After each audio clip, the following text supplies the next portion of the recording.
Hello everyone, I am back with the sixth lecture of the chapter Silk Road written by Nick Middleton.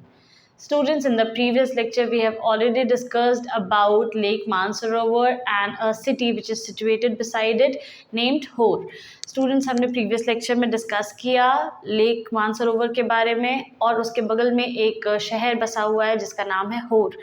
But Nick Middleton is not very pleased with the city because it is full of accumulated rubbish. लेकिन निक Middleton होर जगह से बहुत ज़्यादा खुश नहीं है क्योंकि वो जगह सिर्फ रॉक, डस्ट और कचड़े से भरी हुई है चारों तरफ. So he is not very happy but he is quite happy with the sanctity and view of lake Mansarovar. जैसा कि उन्होंने अर्लियर बुक्स में पढ़ा है, अर्लियर लोगों से पढ़ा है, पहले जो लोग विजिटर्स ट्रैवलर्स यहाँ आ चुके हैं उनसे जैसा इन्होंने पढ़ा और उन्होंने जैसा डिस्क्राइब किया है इसकी सैंक्टिटी को, इट इज़ quite pleasing और it is as what had been told. जैसा कि उन्होंने बताया था exactly इन्हें भी वहाँ पे आकर के वैसा ही फील हुआ, उसके व्यू को देख करके इनको भी बिल्कुल वैसा ही फील हुआ था. Now we'll move further in the chapter. Yes, we also discussed that उतने ऑल्टीट्यूड में और उनकी ऑल्टीट्यूड ऊपर नीचे बार बार घट रहा है, बढ़ रहा है, तो उसकी वजह से उनका जो कोल्ड है वो तो थोड़ा बहुत ठीक ठाक हुआ था लेकिन कम्प्लीटली गया नहीं था. हर्बल टी से भी वो थोड़े देर के लिए ठीक हो गया था लेकिन कम्प्लीटली वो ख़त्म नहीं हुआ था. लेकिन होर जो जगह है वहाँ पे जितना कचरा था, जितना डस्ट था, उसकी वजह से उनका जो कोल्ड है वो वापस आ गया है and he is feeling quite troubled and he is not feeling well right now. Kicking around in the open-air rubbish dump that passed for the town of Hor had set off my cold once more, though if truth be told, it had never quite disappeared with my herbal tea. वो कहते हैं कि जो इतना हमने travel किया होर की सड़कों पे जिसमें सिर्फ कचरा ही भरा हुआ था, डस्ट ही भरे हुए थे, उससे मेरा कोल्ड एक बार फिर से वापस आ गया है, ज़ुकाम फिर से वापस आ गया है. और सच कहूँ तो उस हर्बल टी से कभी भी मेरा ज़ुकाम गया था ही नहीं. One of my nostrils was blocked again, and as I lay down to sleep, I wasn't convinced that the other would provide me with sufficient oxygen.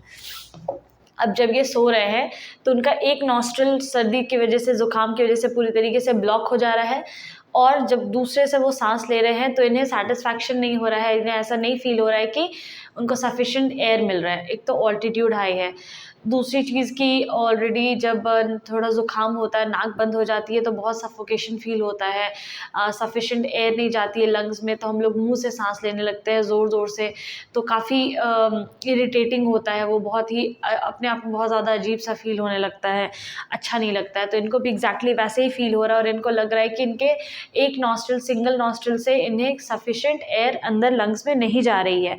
जब भी ये सोने के लिए जाते थे तो इनका एक नाक बंद हो जाता था, इनका एक नॉस्ट्रल बंद हो जाता था. My watch told me I was at 4,760 meters और इनकी घड़ी के हिसाब से ये अभी 4,760 मीटर हाई ऑल्टीट्यूड है, जबकि इन्होंने तो 5,000 अबव भी ट्रैवल किया हुआ था, वहाँ पे ठीक ठाक थे. लेकिन यहाँ पे अभी जो होर जिस जगह से जब ये क्रॉस किए तो वहाँ पे क्या हुई कि सर्दी ज़ुकाम थोड़ा इनका बढ़ गया क्योंकि वहाँ पे बहुत डस्ट था, कचरा था. तो अगर आपको ऑलरेडी सर्दी है, साइनस है, तो उसकी वजह से अगर डस्ट वगैरह थोड़ा भी लगता है तो वो, या ठंड थोड़ी भी ज़्यादा होती है, हाई ऑल्टीट्यूड पे आप होते हैं तो सांस लेने में दिक्कत होती है. इनके साथ भी एग्जैक्टली वही हो रहा था.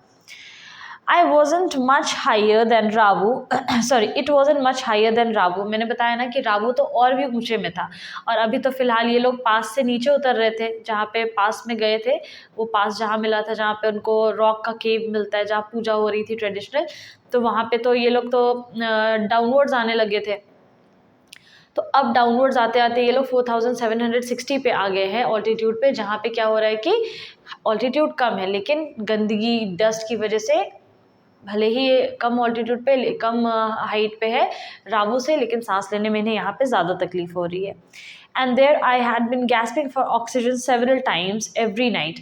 रावू में भी कभी कभी होता था इनको कि सांस लेने में दिक्कत होती थी, ऐसे ऐसे करके सांस लेते थे, ये ज़ोर ज़ोर से मुंह खोल खोल कर सांस लेते थे. गैस्पिंग फॉर ऑक्सीजन मतलब ज़ोर से ऑक्सीजन को खींचना. I had grown accustomed to these nocturnal disturbance by now, but they still scared me. तो रावू में भी रहने के, रावू तो और हायर ऑल्टीट्यूड पे था, तो जब ये वहाँ पे रावू में थे तो इनको आदत पड़ चुकी थी. नॉक्टर्नल का मतलब होता है नाइट डिस्टर्बेंस, रात को. नॉक्टर्नल तो रात में इनको कभी कभी ऐसी परेशानी होती थी, सांस लेने में दिक्कत वगैरह आती रहती थी, लेकिन इतनी बार ये हो चुका था कि इन्हें आदत सी हो गई थी. लेकिन अभी भी इनको डर लगता था. जब भी ऐसा कुछ इनके साथ होता था, सांस लेने में इनको तकलीफ़ होती थी तो ये डर जाते थे. ऑब्वियसली कोई भी डरेगा, सांस लेने में तकलीफ़ होना, सांस ऐसे लगता है कोई सफोकेट कर रहा है, मुंह पे पिलो रख दिया है, सांस नहीं आ रही है, कितनी भी कोशिश कर रहे हैं. I can feel that I have the same issue. इसीलिए अभी भी I have runny nose and मेरा भी एक नाक ब्लॉक है, एक नॉस्ट्रिल ब्लॉक है, तो it's really difficult. Tired and hungry I started breathing through my mouth. अब वो थक भी चुके हैं, उतने दूर से सफ़र करके आए हैं, भूख भी लगी है, लेकिन अब वो मुंह से सांस लेना शुरू कर दे रहे हैं. After a while I switch to single nostril power which seem to be admitting enough oxygen, but just as I was drifting off I woke up abruptly. अब वो कुछ समय के बाद वो मुंह से सांस लेते थे, फिर वो नाक से सांस लेने लगते थे, एक ही नॉस्ट्रिल से सांस लेने लगते थे. लेकिन ऐसे स्विच कर करके उनको फिर लगने लगता था कि नहीं अब सांस नहीं आ रही, फिर मुंह से सांस लेने लगते थे. तो ऐसे करके वो स्विच करते जा रहे थे, कभी नाक से सांस लेना, कभी मुंह से सांस लेना. और जैसे ही उनको हल्की सी नींद आती ही थी कि वो ऐसे हड़बड़ा करके उठ जाते थे. आई वोक अप अब्रप्टली, क्योंकि नाक से सांस लेते लेते अगर आप सो जा रहे हो, सडनली आपको सांस नहीं आने लगी, क्योंकि नींद में हम लोग उतने ज़ोर ज़ोर से इनहेल नहीं करते हैं, नॉर्मल पेस में हम लोग इनहेल करते हैं. तो वो ऐसे ज़ोर ज़ोर से सांस धीरे धीरे सांस लेते थे, और जब उनको लगता था कि वो सफिशिएंट ऑक्सीजन नहीं पहुंच रहा उनके नाक में, तो ऐसे हड़बड़ा करके छटपटा के उठ जाते थे. समथिंग वॉज रॉन्ग, कुछ तो गड़बड़ थी. माई chest felt strangely heavy and I sat up. कुछ तो गड़बड़ थी, उनके चेस्ट में ऐसे फील हो रहा था कि बहुत भारी भारी सा कुछ लग रहा है, और वो उठ के बैठ जाते हैं. A movement that cleared my nasal passage almost instantly and relieved the feeling in my chest. Curious, I thought. अच्छा, बड़ी अजीब सी फीलिंग होती है जब आप ऐसे करवट लेकर के सो रहे होते हो तो आपका इधर का नॉस्ट्रिल बंद हो जाता है, फिर अब जब इधर करवट लेके सोते हो तो ये वाला नॉस्ट्रिल बंद हो जाता है, ये खुल जाता है. तो ऐसे ना बहुत परेशानी होती है सोने में. और आप जब ऐसे सीधे होकर के बैठते हो तो आपका नॉस्ट्रिल खुल जाएगा, दोनों ही पैसेज खुल जाता है. तो इनके साथ भी वही हुआ, जब वो इधर मुड़ के सो रहे थे तो इनका एक नॉस्ट्रिल ब्लॉक हो जाता था, इन्हें सांस लेने में तकलीफ होने लगती थी. अचानक से जब ये उठ के बैठते हैं तो इनका नेज़ल जो पासेज है, जो नली है, वो साफ़ हो जाती है, अचानक से खुल जाती है. और इन्हें लगता है कि अचानक से इनको अच्छे से सांस आई है, और इनको थोड़ा रिलीफ फील होता है, और ये सोचने लगते हैं कि ऐसे कैसे भाई, ऐसे कैसे हो गया. तो इनके चेस्ट में थोड़ी सी ऐसे रिलीफ वाली फीलिंग आती है, राहत वाली फीलिंग आती है. I lay back down and tried again. वो वापस ऐसे लेटते हैं और फिर से कोशिश करते हैं सांस लेने की. सेम रिजल्ट, दोबारा वही होता है, फिर से एक नाक बंद हो जा रही है. सोने जाओ तो दोनों नाक बंद हो जाता है सीधे में, और उठ के बैठो तो खुल जाता है. एक तरफ सो तो एक नाक ब्लॉक हो जाता है. वैसा वाला हाल था. Very difficult. I was on the point of disappearing into a land of nod where something told me not to. अब वो जब नॉड ऐसे नींद लेने जा रहे, बस ऐसे उनको एक वो अपने नींद वाली गहरी दुनिया में खोने ही जा रहे होते हैं कि अचानक से उनके अंदर से आवाज़ आती है कि नहीं, सोना नहीं, ठीक है. It must have been those emergency electrical pulses again. और उनके बॉडी में जो पल्स है वो इलेक्ट्रिक पल्स, अचानक से झटका लगता है, जैसे सांस आती है ना तो अचानक से सांस रुकने लगती है और फिर आप ऐसे छटपटा करके उठ जाते हो, तो उसका इलेक्ट्रिक पल्स बोला जा रहा है. But this was not the same as previous occasion.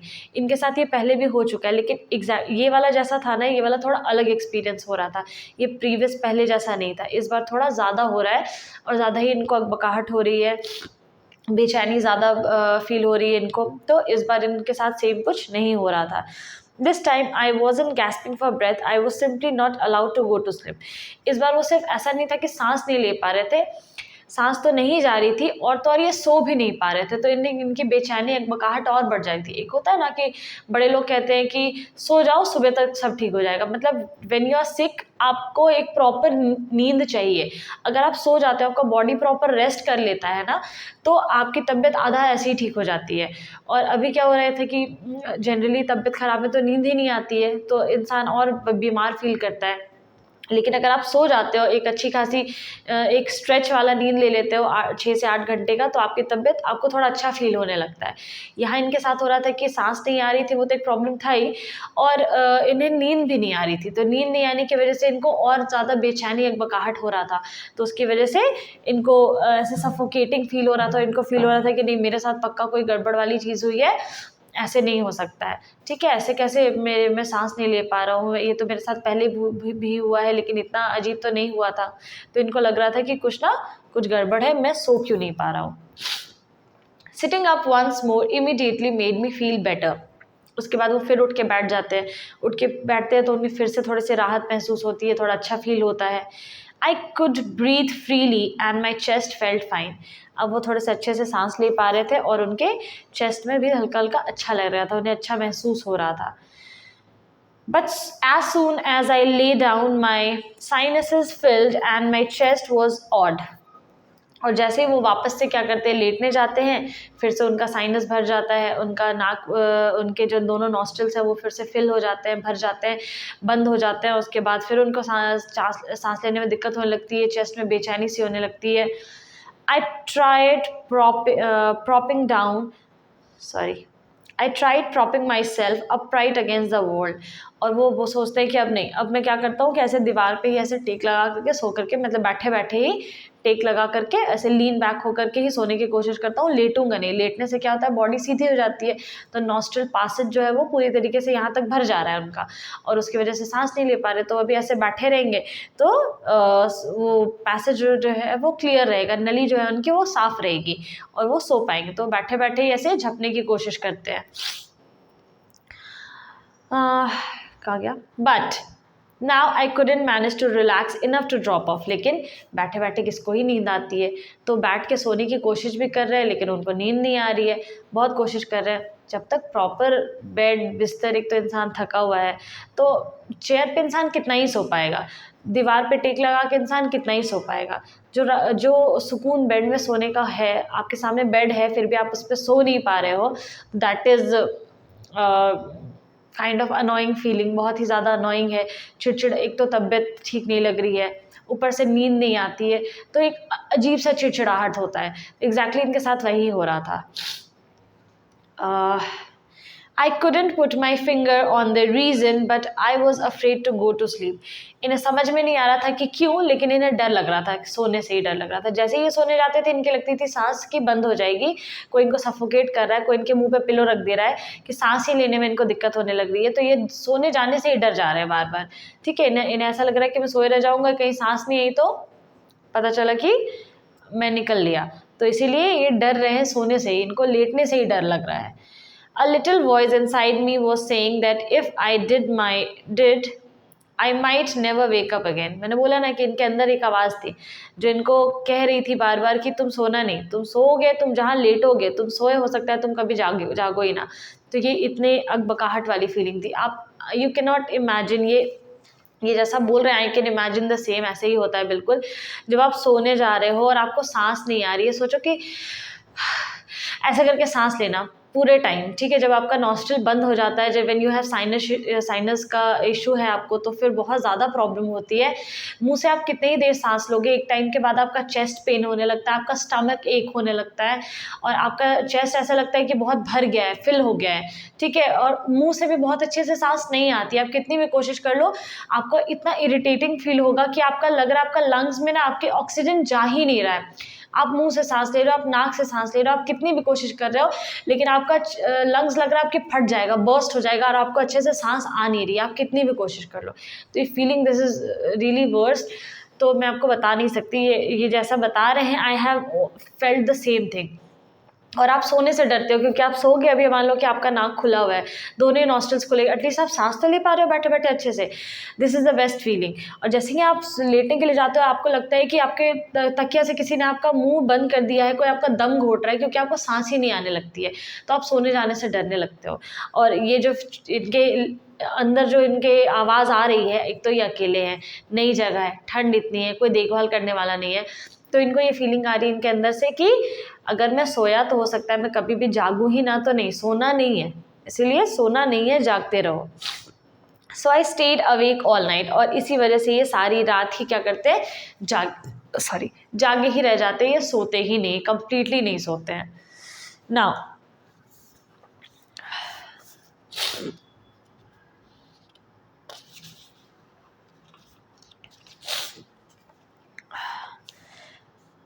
Satan took me to the Darchin Medical College the following morning. The medical college at Darchin was new and looked like a monastery from the outside, with a very solid door that led into a large courtyard. अब किसी तरीके से सुबह हो गई, रात भर तो वो सोए नहीं बेचारे, तो किसी तरीके से सुबह हुई, सुबह होने के बाद सेटन उनको डार्चिन के मेडिकल कॉलेज में लेकर जाता है उनका इलाज करवाने के लिए। और वो जो मेडिकल कॉलेज था थोड़ा सा अजीब सा था देखने में, मोनेस्ट्री, मठ होता है ना, आपने देखा होगा, कोई आप ऐसे जगह गए होंगे अगर नेपाल, चाइना, जापान या गैंगटॉक साइड भी गए होंगे तो आपको दिखाई देगा, मोनेस्ट्री होती है उधर।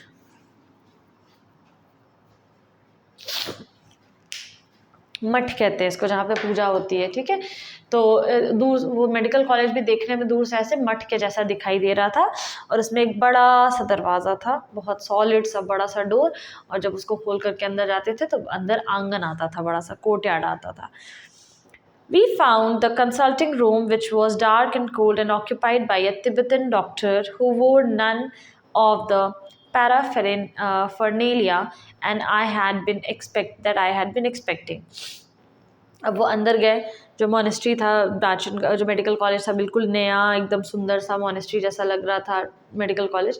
और दरवाज़ा खोल के जैसे अंदर जाते हैं तो कोर्टयार्ड के बाद अलग अलग चेम्बर्स थे, चेम्बर्स में एक एक में डॉक्टर्स वगैरह बैठे होंगे, तो ये जाते हैं अंदर, तो एक कंसल्टिंग रूम होता है जहाँ पे आप अपना चेकअप वगैरह करा सकते हो, तो वहाँ पे अंदर जाते हैं। वो काफ़ी अंधेरा था, ठंड थी वहाँ पे, और उसके अंदर एक तिब्बतन डॉक्टर बैठा हुआ था। तो जो डॉक्टर थे उसने कोई भी ऐसा पैराफर्नेलिया नहीं पहना हुआ था। पैराफर्नेलिया का मतलब होता है कोई भी ऐसा इक्विपमेंट जो डॉक्टर वगैरह जो सामान रखते हैं, जैसे स्टेथोस्कोप हो गया, बीपी चेक करने वाली चीज़ हो गई, पेन वगैरह, या कोई भी ऐसी चीज़, ग्लव्स, एप्रन, जो भी डॉक्टर्स यूज़ करते हैं, या कोई भी, अब किचन में जाओगे तो chef hat, chef coat, apron वगैरह, ये उनका पैराफर्नेलिया होता है।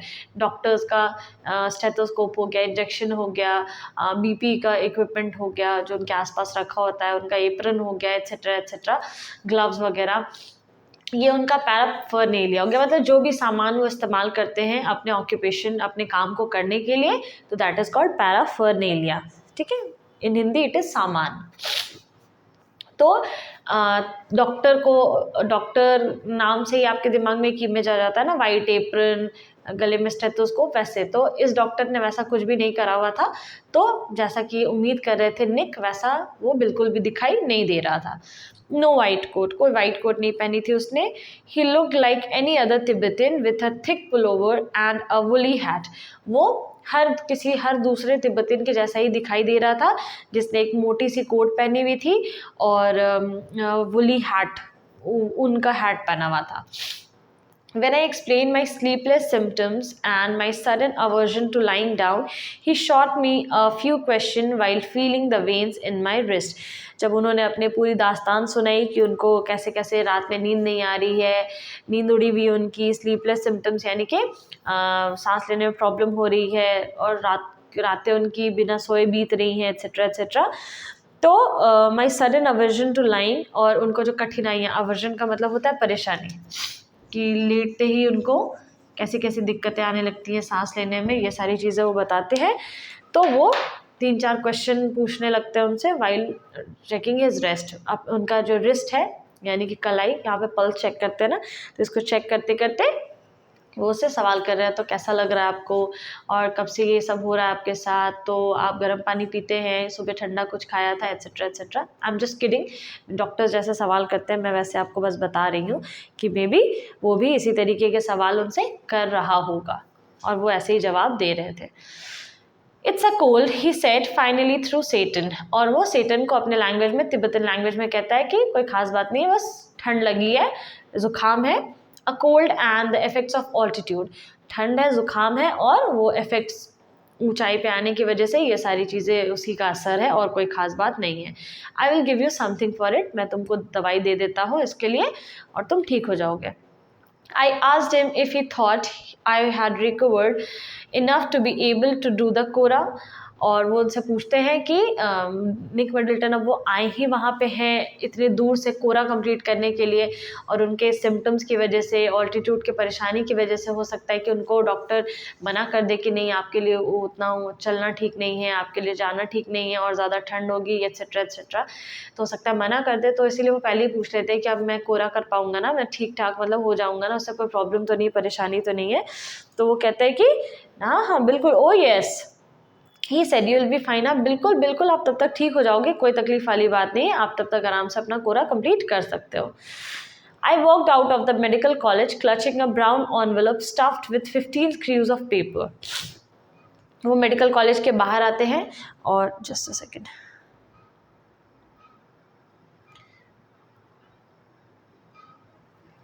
वो मेडिकल कॉलेज के बाहर आते हैं, उनके हाथ में एक ब्राउन कलर का एनवेलप होता है, उसमें ढेर सारे 15 स्क्रूज ऑफ पेपर होते हैं, ढेर सारे कागज़ पत्तर होते हैं। I had a 5-day course of Tibetan medicine which I had started right away, और उनको कुछ मेडिसिन वहीं पे खिला दिए जाते हैं और 5 दिन का कोर्स कंप्लीट करने के लिए कहा जाता है कि 5 दिन तक दवाई खाइए, उसके बाद आप भले चंगे हो जाइए, उसके बाद आप एवरेस्ट भी चढ़ जाइए। Now I opened an after breakfast package and found it contained a brown powder that I had to take with hot water.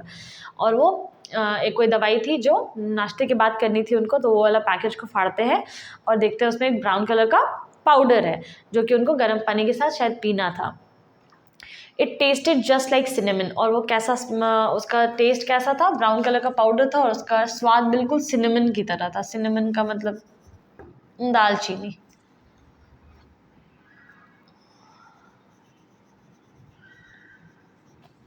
बिल्कुल दालचीनी की तरह उसका टेस्ट था।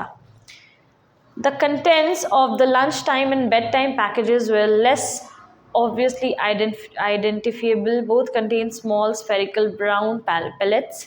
अच्छा, लंच टाइम पे और बेड टाइम पे मतलब रात को सोने के पहले जो दवाइयाँ उनको दी गई थी, जो अलग अलग पैकेजेस थे, वो बिल्कुल एक जैसे थे, लेस आइडेंटिफिएबल थे, मतलब उनको आइडेंटिफाई करना बड़ा मुश्किल था, हो रहा था। दोनों ही सेम पैलेट्स, दोनों में से ही दवाइयाँ थी।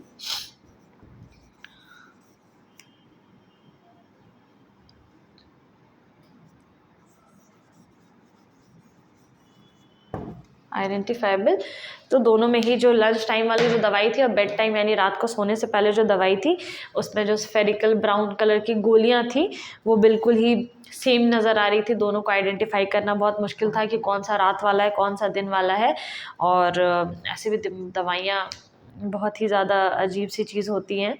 खैर, तो इनको भी थोड़ी परेशानी हो रही थी कि कौन सा वाला कब खाना है भैया, कौन सा वाला कब खाना है। चलो सुबह वाला तो समझ में आ रहा है कि पानी, गर्म पानी के साथ ब्राउन कलर का है, पाउडर है, वो चलो चल जाएगा, लेकिन ये रात वाला और दोपहर वाला कौन सा कब खाया, नहीं खाया, कैसे एक ही दवाई दो बार खा ली। तो they looked suspiciously like sheep dung, but of course I took them। और तो और सिर्फ उतना ही नहीं, और सस्पिशियसली का मतलब होता है जिसपे शक जाए,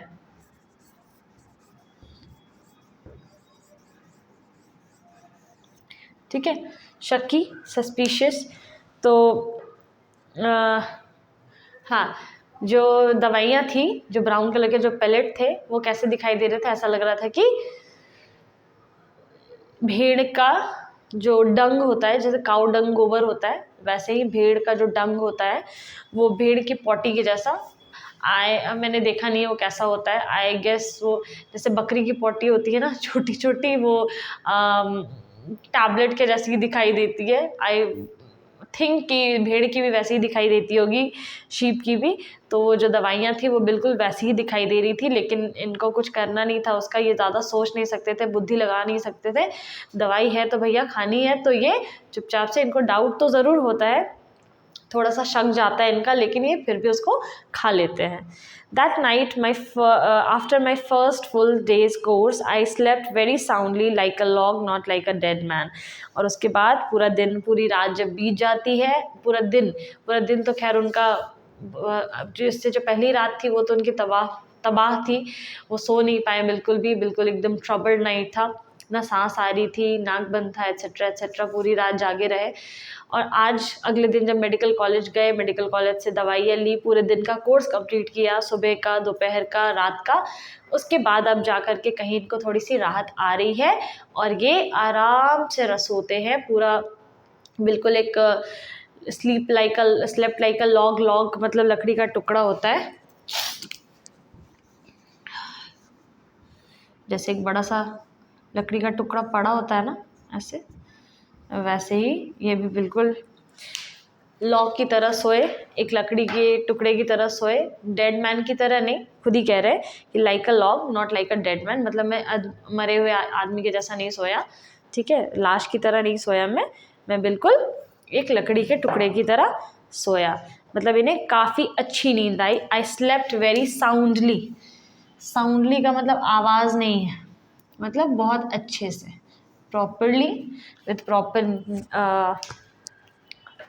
रेस्ट, इन्होंने प्रॉपर रेस्ट लिया, बहुत अच्छे से सोए। Of course, he saw that I was going to live. Satan left me to turn to Lhasa. Sorry. Once he saw that I was going to live, Satan left me to return to Lhasa. As a Buddhist, he told me he knew that it didn't really matter if I passed away, but he thought it would be bad for business. और अब सेटन sure था कि हाँ ये आदमी अब बच जाएगा, ये जिंदा रह जाएगा, कोई टेंशन वाली बात नहीं है, अब इसको कुछ नहीं होने वाला, डॉक्टर से ट्रीटमेंट करा ही दिया है। लेकिन सेटन एक बुद्धिस्ट था, ठीक है,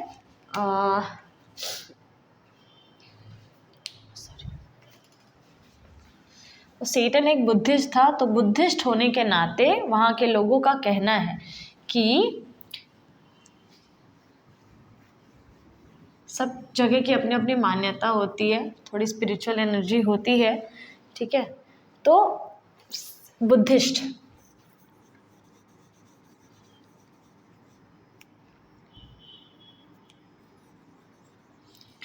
कौन था? सेटन। सेटन एक बुद्धिस्ट था। तो सेटन को समझ में आया कि ये अब जिंदा रह जाएंगे, मतलब इनकी तबीयत अब ठीक ठाक है, कोई दिक्कत नहीं है, ये जी लेंगे और ये काम कर लेंगे अपना, मतलब ये अब अपना काम आगे कंप्लीट कर सकते हैं। तो सेटन उनको छोड़ करके चला गया। लेकिन कहाँ चला गया? लहासा चला गया। Excuse me. सेटन भी लहासा चला गया और ये लोग अभी फ़िलहाल कहाँ थे? पोर में थे, और ये वहाँ से लहासा चला गया। लेकिन जाते जाते एज अ बुद्धिस्ट सेटन ने एज अ बुद्धिस्ट एक बात बोली कि आपको चिंता करने की कोई बात नहीं थी, आपका ठीक होना नहीं होना रियली कोई मैटर करता नहीं है। अगर आप गुजर भी जाते, मतलब अगर आपको यहाँ कुछ हो भी जाता, तो ये एक बहुत ही क्या बोल सकते हैं, गर्व की बात थी, या आपके लिए बहुत अच्छा होता। जैसे नहीं होता है कि हमारे यहाँ पे क्या होता है कि अगर कोई बहुत अच्छे सावन में या कोई ऐसे कोई टाइम पे कोई अच्छा मंथ चल रहा होता है, उस टाइम पे अगर किसी का डेथ होता है घर में, लाइक बूढ़े लोगों का, तो लोग कहते हैं कि बहुत अच्छे समय में उनकी मृत्यु हुई है, चलो बहुत लकी है, उनको सीधा स्वर्ग मिलेगा, एट्सेट्रा। तो ये हमारे यहाँ की मान्यता होती है। या बनारस में लोग ले जाते हैं तो कि स्वर्ग मिलेगा, एट्सेट्रा। ये सबकी अपनी अपनी मान्यता है। उसी तरीके से यहाँ पे एज अ बुद्धिस्ट सेटन कहता है कि आपको अगर कुछ हो भी जाता तो कुछ ज़्यादा फर्क पड़ना नहीं था, मतलब कोई बात नहीं थी, ये आपके लिए बहुत अच्छा होता। रिलीजियस व्यू से आप बहुत पवित्र जगह पे गुजर गए होते, तो ये भगवान की मर्जी होती अगर आपको कुछ हो भी जाता तो। लेकिन हाँ, ये बिजनेस के लिए बैड था, मतलब मेरे बिज़नेस के लिए ठीक नहीं होता, क्योंकि एज वो तो एक टूरिस्ट है, उसका कमाना है। अब मान लो हर टूरिस्ट एज अ बुद्धिस्ट वो सबके बारे में यही सोचने लगे कि जो लोग यहाँ आ रहे हैं इन्हें यहीं पे कुछ हो जाए क्योंकि ये रिलीजियस प्लेस है, तो ये अच्छी बात नहीं है ना उसके लिए, क्योंकि उसका तो बिज़नेस भी है, वो जिसको लेकर के आया उसको सही सलामत उसको छोड़ना भी है, उसकी रिस्पॉन्सिबिलिटी बन जाते हैं वो लोग। तो एज अ बुद्धिस्ट उसका ऐसा मानना था, वो रिलीजियसली बिलीव करता था कि वो जगह बहुत पवित्र है, और वहाँ पे अगर किसी को कुछ होता है तो that is a God, it is God's grace, वो भगवान के ही भरोसे वो चीज़ हुई है, और भगवान की मर्जी थी ऐसा होना, और वो बहुत अच्छे टाइम पे या बहुत अच्छे समय पे या बहुत अच्छे जगह पे उसके साथ ऐसा कुछ हुआ है, तो he will go straightly to heaven. Alright, so I hope आपको यहाँ तक समझ में आया होगा चैप्टर। फिलहाल इनकी तबीयत ठीक हो रही है, अब देखते हैं आगे पूरा कंप्लीट कर पाते हैं या नहीं कर पाते हैं। So will find out it in the next lecture. Thank you.